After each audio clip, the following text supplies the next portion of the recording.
Hello friends, today I am going to speak on a very important topic, that is obstructive sleep apnea, OSA.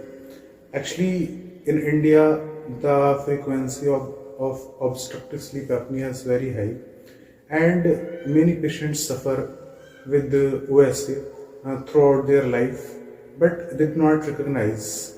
And most of the patients को ये पता ही नहीं चलता है कि वो ओएससी से पीड़ित हैं। तो आज मैं ऑब्स्ट्रक्टिव स्लीप एपनिया के बारे में बात करने वाला हूँ।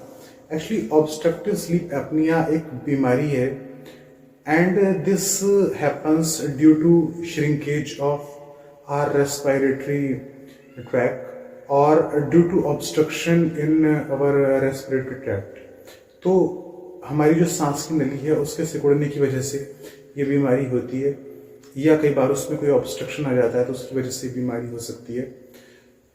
अगर किसी इंसान को कोई कोमॉर्बिड कंडीशन है like diabetes, hypertension, cardiac problem या फिर हाइपोथायराइडिज्म, तो ऑब्स्ट्रक्टिव स्लीप एपनिया का खतरा और ज़्यादा बढ़ जाता है।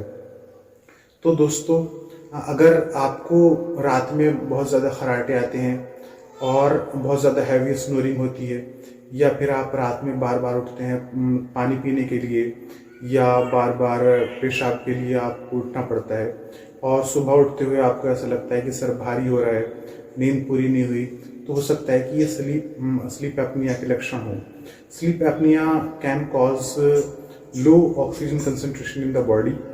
तो स्लीप एपनिया को कभी भी इग्नोर ना करें। आपने कई बार सुना होगा कि वो इंसान जो है वो रात को सोया और सुबह को उठा ही नहीं। तो स्लीप एपनिया जो है वो during the night myocardial infection यानी हार्ट अटैक कॉज कर सकता है, ये हार्ट प्रॉब्लम्स कॉज कर सकता है, एंड कई ऐसे पेशेंट्स में ब्रेन स्ट्रोक का खतरा भी बहुत ज़्यादा बढ़ जाता है। तो स्लीप एपनिया को कभी भी आप इग्नोर ना करें। स्लीप एपनिया जो है वो क्यों होता है, तो मैंने भी आपको जैसे बताया कि बहुत सारी कोमॉर्बिड कंडीशंस हैं लाइक टाइप 2 डायबिटीज़ है या हाइपरटेंशन है या फिर ओबेसिटी इसका एक बहुत बड़ा रीज़न है। मोटे लोगों में स्लीप एपनिया जो है वो बहुत ज़्यादा देखा गया है। हालांकि पतले लोगों में भी स्लीप एपनिया की प्रॉब्लम होती है, लेकिन मोटे लोगों में स्लीप एपनिया बहुत ज़्यादा होता है। और साथ में हाइपोथायराइडिज्म या फिर कोई कार्डियक प्रॉब्लम है या कोई कार्डियक इशू है, तो उसकी वजह से स्लीप एपनिया का खतरा ज़्यादा बढ़ जाता है। तो एक हेल्दी लाइफ स्टाइल मेंटेन करके आप स्लीप एपनिया को काफ़ी हद तक कम कर सकते हैं। इसके लिए सबसे पहले तो ये ज़रूरी है कि आप अपना वज़न कम करें, और दूसरी बात यह है कि आप स्मोकिंग जितना हो सके कम से कम कर दें, तो आपकी जो स्लीप एपनिया की प्रॉब्लम है वो काफ़ी हद तक कम हो सकती है।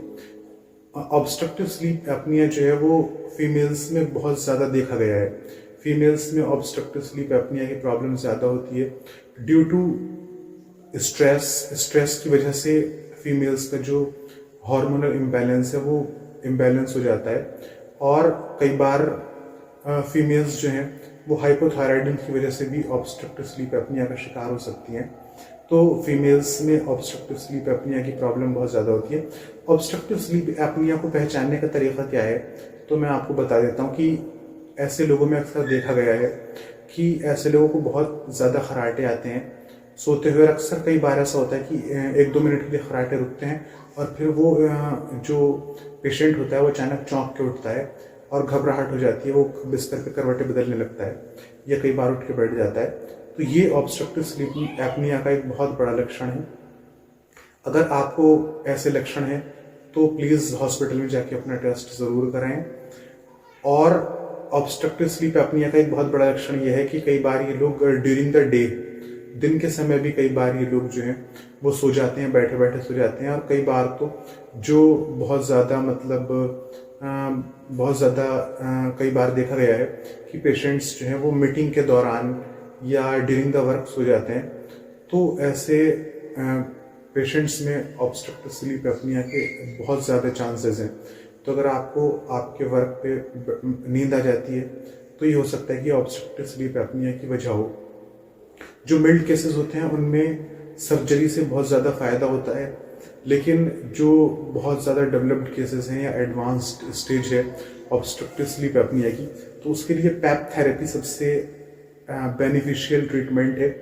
और ये हालांकि पैप थेरेपी जो है वो ऑब्स्ट्रक्टिव स्लीप एपनिया को क्योर नहीं करती, लेकिन इसमें बहुत ज़्यादा हेल्प करती है।